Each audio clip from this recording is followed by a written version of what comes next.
আসসালামু আলাইকুম। আমি খন্দকার এরশাদ। আর একটা বাড়িতে দুইটা ওয়াশরুমের কাজ করা হয়েছে। এইখানে ঝর্ণা প্লাস গরম পানির লাইন, এইখানে হাইকমোড বসানো হয়েছে, জেড ফ্লাস্টের হাইকমোড। এই সাইডে ফ্যান বসানো হয়েছে, এখানে এক্সস্ট ফ্যান,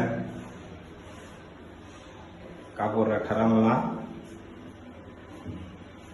এই সাইডে বেসিং প্লাস আয়না,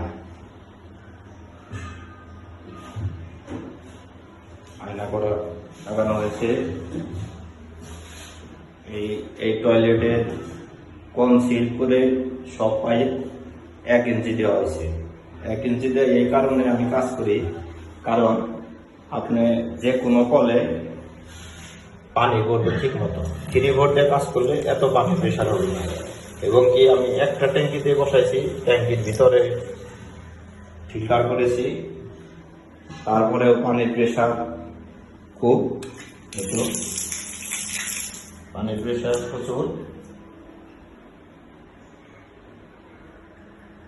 কনসিল করে পুরো ওয়ারিংটা আমার 1 ইঞ্চি পাইপ দিয়ে করেছি। এই কারণে আমার পানির প্রেশার প্রচুর, প্রেশার পানি। আসসালামু আলাইকুম।